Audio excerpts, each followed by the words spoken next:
Well, evening, folks. This is old Buster coming to you again with another story. I got to do a little talking here with you at first. I guess you can tell. Maybe it looked like somebody got in a tussle with me with these old eyes, but they're looking pretty good now from what they were. Had a little surgery on them. Old Dr. Andrew Harrison and Dr. Roy Bryan got a hold of me a little bit. Didn't hurt a bit. Take a little time to recuperate. All them good folks over there did me a good turn. They took care of me. Didn't have any pain with it or nothing. Miss Pam and Miss Deb and old Chris and all them other folks over there, they're really, really good to me. Appreciate them a lot. I want to say an old howdy, big howdy to old boy down in Louisiana way. He's up here and he works over here for Coke Refining. He's a boiler maker. Oh, James Hedman. He's a good feller, and me and him like to eat catfish together up in this part of the woods. So anyhow, I got a little story here. It's not a long one. But speaking of these stories, I want to tell y'all something. And I want y'all to be prepared for it. The next story I have is called The Trip. Now that story in pages is about 45 pages. And then you've got one about 38 pages and 31 pages. And the reason I'm telling you about this, about them being longer, is that's how the progression of how I put these things together. Now after that we go into vacation. That'll be the last story with the Air Corps. And then we'll go into after the boys have graduated high school. Then it gets a little twitchy maybe. Maybe a little bit of a wild imagination, a little truth too. But these stories right here that I have and I've just mentioned are all about when the boys were younger. So this one particular story, if you remember the one about old big boy Billy Kane Bailey, this one kind of like that. This is about old Big Mike Young. Now Big Mike's quite the feller now. He ain't the biggest man in the world, probably not the stoutest, but he sure is the smartest. But he's about 6'2" and about 225 and stout as a mule. But Big Mike has done folks good turns all his life, and raised up right by his ma and pa, and he had 2 brothers and a sister, and he has pretty well taken care of everybody and everything. So I wanted to write this story about old Big Mike Young, because a lot of these things in these stories are all maybe not 100% true, but based on truth. And some of them are all true. They're kind of like when we was talking about the fella got in the catfish and all that. So anyway, and he bit him up and whatnot, and the hornet in people's ear and whatnot. All that stuff's true. So I just want you to know that just telling this story about an old boy, and he's not one of the 4 boys, but he's the guy that makes the 5th wheel, and he's a good feller too. All the boys dearly love him. Big Mike Young. Now, all the boys was huddled up over the leak soda fountain after the picture show at the new theater when Big Mike Young walked in. He told them all he appreciated them coming to meet him there at the drugstore. Well, the reason he wanted to see him was because of a trip back to his and folks' place in Estatote, there in North Carolina. You see, Big Mike's people been there from the 1700s, and they was having a doings there near there at Spruce Pine. Now, you know, Buster's people have been there since the 1600s there in Kentucky and up in that way. And Big Mike's people have been there a long time too. Same place, same patch of ground, church house, homestead, farm and all. Well, Big Mike wanted all the boys to go with him up there to see his place, because the boys ain't been up there, you know, where he growed up and where his people had settled. Well, anyhow, there was going to be a turkey shoot and all manner of contests there at Spruce Pine, and he knowed him and the boys could put up a right smart of a showing and just might win a few of them contests. Plus, it'd just be pretty fun. Now, Big Mike's about as close as a body could get to be with the boys, you know, and seeing as how they had done been in many adventure, it was fitting for all of them to be in this one too. However, Big Mike had to take along Shiner and Tap, which he wasn't too upset about that, but seeing as how the folks ain't seen them all in about a month of Sundays, and them youngins, they wanted to see them. Well, Big Mike said they'd leave on out on the Friday next, and early of a morning, if they couldn't get away that Thursday evening after chores. Well, the boys said they could make do and would leave after the milking. Well, Buster said he'd take his and Ford, put a camper on the back of it for some of the boys to ride in the back or whatever, take a nap, rest a bit. He had an old bench seat and some pillars and such and for whomever rode in the back with some quilts in case anybody wanted to take that nap. Now all the boys said they would bring along victuals as well. Well, Big Mike said he was going to bring Ebony and Walter, wanted to bring Walter and his gray and Smokey and Buster and his Geld and Dan. Walter said they could use the 4-horse trailer his and Paul had that he just bought. And that sure get them all in there and down the road. Well, don't forget to bring your shooting irons too, Big Mike said. That there turkey shoot will have a prize of $1,000. And the best shots you ever see will be there from all over. The second place paid $500, and third place $250, and fourth place $100. Well, the boys gathered up everything they needed for the trip and loaded up their horses and left on out Thursday evening after chores and the milking. Well, Shiner and Tap got tuckered out and went to sleep in the back of Buster's Ford, and the boys drove on towards Birmingham and stopped to let the horses graze and rest up outside of there, the picnic area, where they could picket the horses. Now, the boys swapped off the driving where the others could nap a bit, and that way they could make better time.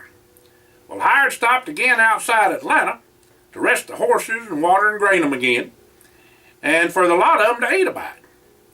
Now, Jesse got a fire to a going and cooked up some egg and fried bologna sandwiches and made a few peanut butter, banana, and honey ones for the road, too.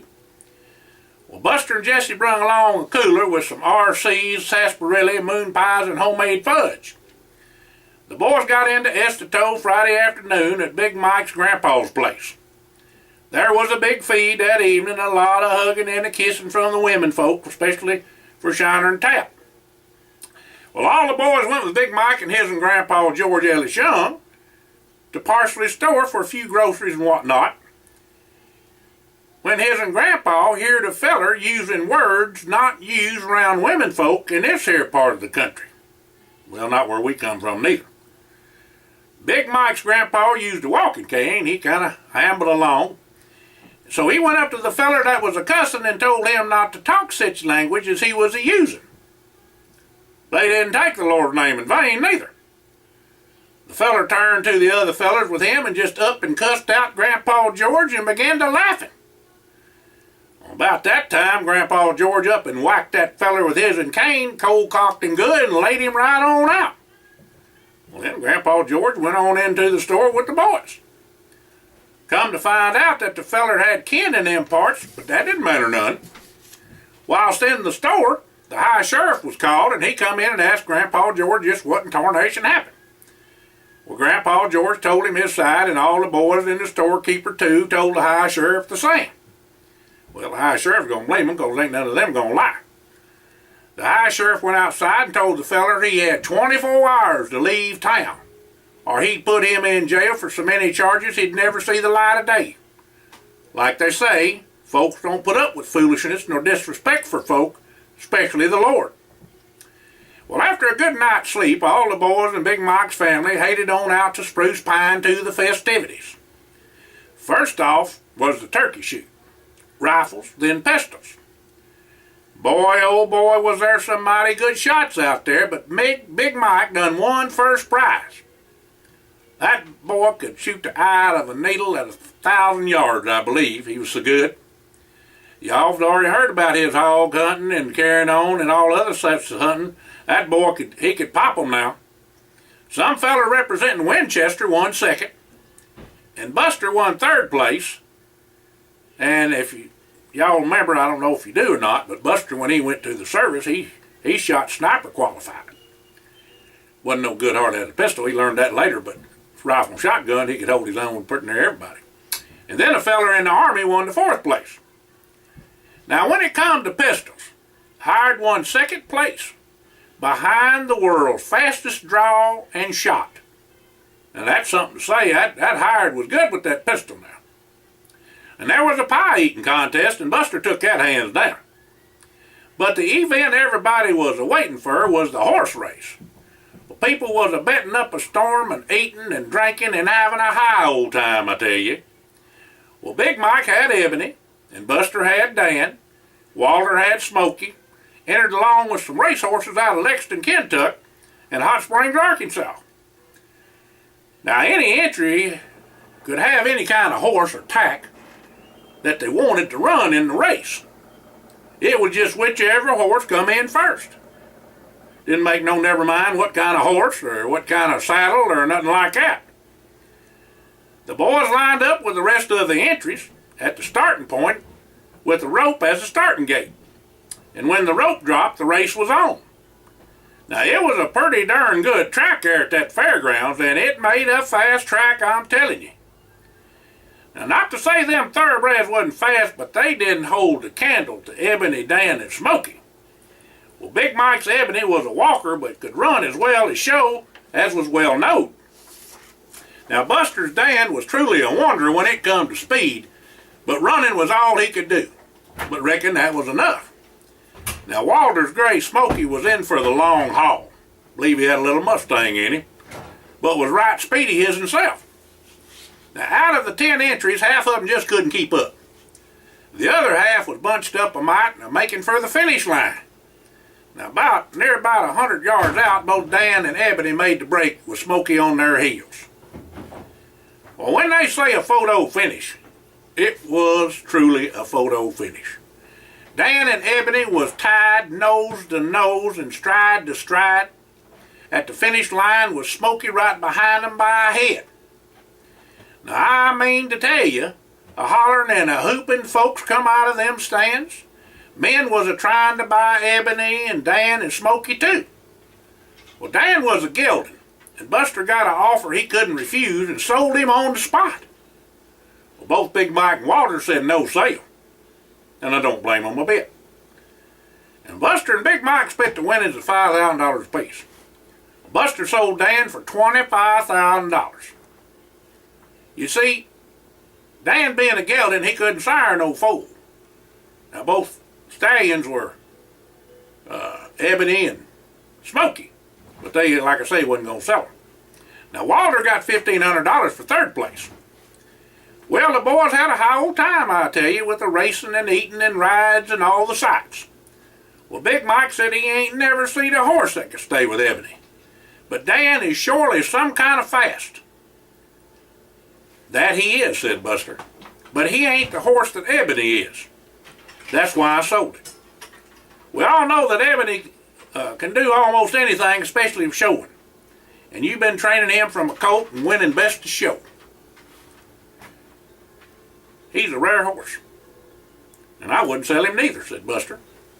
Well, both Buster and Big Mike turned to Walter and said that Smoky of yours could have taken all the horses, and ours included, if he had another 100 yards.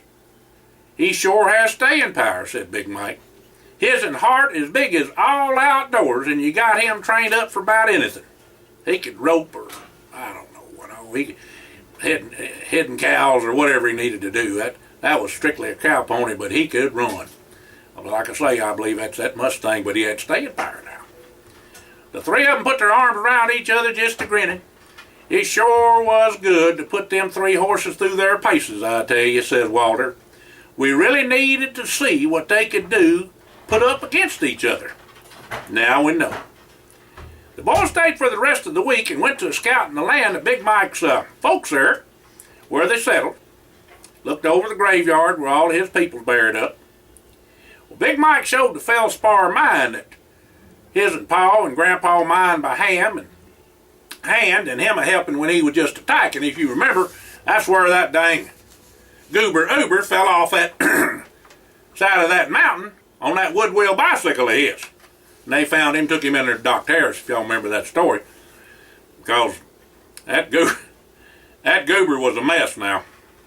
Anyhow, Shiner and Tap was with the boys and was wandering around out by the spring house where Big Mike's pa built it when he was a youngin'. Still there, still kept stuff just fresh and cold. That spring coming through it, mountain stream. About that time, they heard the boys a-hollering.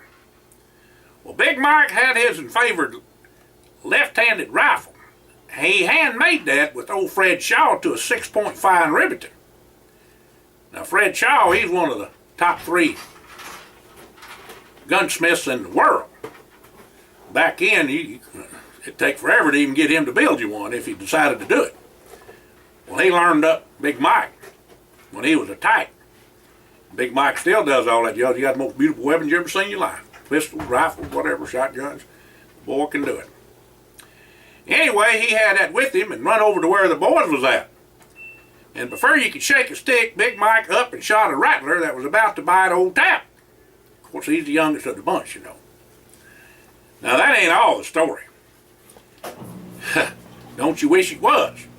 As Shiner and Tap turned to their big brother, Big Mike, there was 4 shots before a feller could blink an eye. A black bear was hell-bent for leather coming on Shiner.